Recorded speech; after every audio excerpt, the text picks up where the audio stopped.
Me llamo Edward Arland, y lo que consigno en estas páginas no tiene otro propósito que servir de advertencia, aunque sé bien que la mayoría lo recibirá como desvaríos de un loco, un excéntrico, o un criminal que busca excusas para su delito.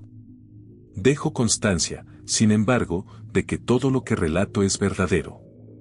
Nadie que no haya mirado de frente la disolución de la realidad y la irrupción de lo inhumano podrá comprender del todo mis palabras, pero yo no escribo para convencer, sino para descargar el peso que llevo desde aquella noche de tormenta en que vi por última vez a mi amigo, el escritor Alaric Thorne. A menudo me preguntan por qué insisto en llamarlo amigo, si al final fui yo mismo quien descargó el arma contra él. La respuesta es simple y dolorosa, porque lo quise como a un hermano, porque le debo mucho de lo que aprendí sobre la vida y sobre la muerte, y porque incluso en el instante en que su cuerpo se convulsionaba bajo la luz verdosa de la tormenta, vi en sus ojos un destello de humanidad atrapada, como si rogara en silencio que lo detuviera antes de que su transformación se consumara. Yo no soy escritor, pero he decidido ordenar mis recuerdos con la mayor claridad posible. Quizá otro, más instruido que yo, encuentre en este testimonio las pruebas necesarias para comprender lo que está por venir. Porque lo que sucedió en aquella casa no terminó con la desaparición de Alaric Thorne, fue apenas el preludio de un retorno más vasto y aterrador. Conocí a Thorne hace más de una década, en una época en que mi vida transitaba por la grisura de la rutina universitaria y el tedio de un empleo administrativo. Había leído, casi por casualidad, un cuento suyo en una revista de circulación limitada, Las ciudades de los astros muertos. Nunca antes una narración me había producido semejante vértigo. Sus páginas no describían paisajes inventados con la ligereza de la fantasía, sino visiones sólidas, tan detalladas que uno sentía que el autor no había inventado nada, lo había visto con sus propios ojos. Intrigado, busqué otros textos suyos y encontré que su nombre se repetía con frecuencia en revistas menores dedicadas al horror y lo sobrenatural. Era un autor celebrado por un grupo reducido de lectores, pero ignorado, y hasta ridiculizado, por la crítica literaria seria. Algunos lo acusaban de plagiar estilos, otros de excesivo morboso, y más de uno lo tachaba de esquizofrénico. Para mí, en cambio, era un visionario. Impulsado por esa admiración, me atreví a escribirle una carta. No esperaba respuesta, pero 2 semanas después recibí un sobre manchado de tinta y humedad. En él, Alaric Thorne me agradecía mis palabras y me invitaba, si alguna vez me encontraba en las afueras de Kingsport, a visitarlo en su casa. El gesto me pareció insólito y entrañable, y meses después acepté la invitación. La casa de Thorne estaba apartada de la ciudad, al borde de un bosque húmedo y sombrío. Recuerdo el camino, árboles retorcidos que parecían cuchichear al roce del viento, un suelo de barro y raíces, y al final, una edificación de madera oscura, inclinada por los años, con tejados que goteaban eternamente. La puerta se abrió antes de que llamara, y allí estaba él, un hombre alto, delgado hasta la fragilidad, con ojos hundidos que parecían mirar a través de uno. Su voz era suave, casi susurrante, y sin embargo cargada de una intensidad que resultaba hipnótica. Aquel primer encuentro selló una amistad insólita. Yo, un joven oficinista sin mayores talentos, hallaba en Thorne un espejo invertido, alguien que vivía por completo para el arte, sin preocuparse del mundo exterior, pero a costa de un aislamiento que lo consumía. Él, en cambio, decía disfrutar de mi compañía porque yo lo escuchaba sin juzgarlo, algo que, según confesó, había dejado de encontrar incluso entre sus antiguos colegas. Con el paso de los meses fui visitándolo con frecuencia. Casi siempre lo encontraba en su estudio, rodeado de papeles, o en el salón, recostado en un diván con los ojos cerrados. Al principio creí que dormía demasiado, pero pronto descubrí que aquellas largas horas de sopor eran en realidad la fuente de toda su obra. Una tarde de otoño, mientras el viento hacía crujir los postigos, Thorne me reveló su secreto. Todo lo que escribo lo he visto antes, me dijo con esa voz templada que no admitía duda. No invento nada. Son crónicas. Sueño cada escenario, cada criatura, cada palabra. Y al despertar, lo registro. Me estremecí al escucharlo. Pensé en Coleridge y su Kubla Khan, en Poe y sus visiones febriles, en Lovecraft y sus mitos nacidos de pesadillas. Pero Thorne aseguraba que lo suyo no era inspiración fragmentaria, sus sueños eran continuos, como capítulos de un mismo libro interminable. Esa noche me leyó fragmentos de sus diarios oníricos. Describían desiertos de obsidiana bajo cielos carmesí, mares espesos como plomo líquido, ciudades suspendidas en la nada, sostenidas por columnas que parecían huesos de titanes muertos. Hablaba también de criaturas sin nombre, seres de geometrías imposibles que vibraban como notas musicales, comunicándose en un idioma que no era sonido ni palabra, sino pulsación en el aire. Lo escuchaba fascinado y aterrorizado a la vez. Había un rigor en sus descripciones que impedía pensar en simple fantasía. Era como si hubiese estado allí de verdad. Con el tiempo, esos sueños comenzaron a oscurecerse. Thorne dejó de narrar maravillas cósmicas y empezó a hablar de una presencia que lo observaba desde las tinieblas más profundas. La llamaba el vidente en las tinieblas. No era un dios ni un demonio, insistía, sino una inteligencia inconmensurable que buscaba mensajeros en el mundo de los hombres. Yo trataba de consolarlo, de llevarlo a hablar de otras cosas, pero cada vez se hundía más en su obsesión.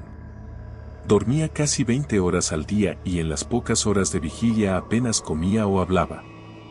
Sin embargo, cuando me relataba sus visiones, lo hacía con una convicción tan intensa que mi escepticismo empezaba a resquebrajarse. La crítica dejó de mencionarlo. Sus lectores más fieles empezaron a alejarse, incapaces de comprender sus últimos relatos, plagados de símbolos incomprensibles. Él no parecía preocuparse. Ya no escribo para los hombres, me confesó una vez, sino para quienes me dictan desde más allá de los sueños. Su aspecto se deterioraba a pasos alarmantes. La piel se le pegaba a los huesos, sus ojos ardían con un brillo febril, y sus manos temblaban incluso en reposo. La voz, sin embargo, ganaba en fuerza. Era como si una energía ajena lo habitara. Un día, incapaz de contener la curiosidad, hojeé a escondidas los papeles de su escritorio. No eran relatos comprensibles, sino páginas cubiertas de símbolos extraños, como alfabetos deformados o combinaciones de números y signos que parecían fórmulas matemáticas. Al mirarlos demasiado tiempo, sentí un vértigo insoportable, como si las líneas se movieran bajo mis ojos. Esa noche tuve pesadillas que no puedo relatar sin temblar, figuras colosales alzándose detrás de montañas de carne y un ojo inmenso abriéndose en un cielo sin estrellas. No le conté nada. Pero desde entonces comprendí que la mente de Thorne se había convertido en un canal de algo que lo sobrepasaba y que su final se acercaba. Con el paso de los meses, la presencia del vidente se volvió palpable en la conducta de Thorne. No hablaba de él como un mero sueño, sino como un interlocutor consciente, capaz de comunicarle órdenes y revelar secretos. Decía que el ser existía más allá de toda materia, más allá de toda lógica, y que su forma era imposible de percibir por un ojo humano, mutable, difusa, pero capaz de adoptar símbolos que los hombres pudieran reconocer. Como demonios, monstruos o bestias de la mitología. No es malvado, me aseguró una noche, mientras el viento azotaba las ventanas de su estudio. Simplemente, su naturaleza no se comprende. Su propósito no es destruir, sino guiar. Y yo he sido elegido. Sus sueños se tornaron más intensos, más prolongados. Dormía durante 18 horas diarias, y en los breves instantes de vigilia escribía frenéticamente lo que había experimentado. Las palabras parecían surgir de otra mente, más que de la suya propia. Yo intentaba leer sus cuadernos, pero siempre encontraba garabatos que se retorcían en símbolos que parecían moverse bajo la luz de la lámpara. A veces, las páginas parecían emitir un murmullo sordo, un zumbido que me recorría la columna vertebral y hacía que mis ojos lloraran de forma involuntaria. Su aislamiento se profundizó. Ya no recibía visitas, ni siquiera de sus antiguos amigos del círculo literario. Sus editores habían rechazado todos sus manuscritos recientes, tachándolos de incomprensibles, morbosos y peligrosos. En cambio, Thorne mantenía correspondencia con pensadores y ocultistas de Oriente, enviando cartas llenas de diagramas, cálculos astronómicos imposibles y descripciones de planos dimensionales que ningún humano podría recorrer sin perder la cordura. Su cuerpo se debilitaba, y su voz se volvió un hilo musical, hipnótica y extrañamente cálida. Cada palabra suya parecía resonar en mi mente mucho después de que la pronunciara. Una noche, mientras lo escuchaba relatar la geometría de un reino sin espacio ni tiempo, comprendí que lo que me contaba no eran metáforas, lo vivía, lo respiraba. Era como si su conciencia existiera en dos mundos simultáneamente, el nuestro y el del vidente. Una tarde, motivado por una mezcla de temor y fascinación, decidí revisar nuevamente sus cuadernos mientras Thorne dormía. Lo que hallé sobrepasó cualquier expectativa. Las páginas estaban cubiertas de símbolos que recordaban a runas antiguas, combinadas con fórmulas incomprensibles y dibujos de constelaciones imposibles. Algunos garabatos parecían mapas de mundos que no existían, con océanos de sombra y montañas invertidas. Al pasar las hojas, sentí un mareo insoportable. Oí murmullos que no provenían del cuarto, sino de alguna cámara interna de la casa, resonando dentro de mí. Intenté cerrar los ojos, pero las figuras se imprimieron en mi retina, flotando en el aire como espectros. Aquella noche apenas dormí, y cuando lo hice, soñé con un hombre negro y peludo, con garras y colmillos que parecían medir la eternidad, observándome desde un cielo sin estrellas. Al día siguiente, Thorne no me permitió hablar del asunto. Su expresión era serena, pero había en sus ojos un destello que me heló la sangre, sabía que había tocado algo que no debía. Me limité a asentir, aunque por dentro el miedo me corroía. Comencé a comprender que Thorne ya no era completamente humano, su mente, su cuerpo y su voluntad habían sido parcialmente ocupados por el vidente, y que cualquier intento de interceder podía resultarle fatal a él o a mí. Una noche de tormenta, Thorne me llamó a su estudio con voz débil pero urgente. Me indicó que me sentara y me habló durante horas, con una claridad y convicción que me dejaron sin aliento. Edward, dijo, ya no hay vuelta atrás. Comprendo mis sueños, comprendo al vidente, y comprendo mi destino. He sido elegido para ser el mensajero, para encarnar su voluntad en este mundo. No se trata de fe ni de religión. Su existencia está más allá de las creencias humanas. Yo seré su representante, su canal, y cuando llegue el día señalado, nos fusionaremos. Me estremecí. Intenté razonar con él, pero cada palabra mía parecía golpear contra una pared invisible. Su mirada era firme, serena, y sin embargo aterradora. Acepté que nada podría disuadirlo. No quiero que nadie más se involucre, continuó. Mi transformación será completa. Todo lo que he escrito no es ficción, son registros, advertencias, mapas de lo que vendrá. Edward, no leas más de lo que te he mostrado. No busques comprender más allá de lo necesario. Esa noche, mientras la tormenta rugía, sentí que la casa se llenaba de una presencia tangible. No era viento, ni lluvia, ni trueno, era algo que palpitaba en cada pared, cada sombra, cada mueble. Thorne, inmóvil, parecía absorber la energía de aquel ser, creciendo, transformándose, mientras yo temblaba de horror y fascinación. 3 semanas después de nuestra última conversación, no tuve noticias de él. La casa permanecía cerrada, silenciosa.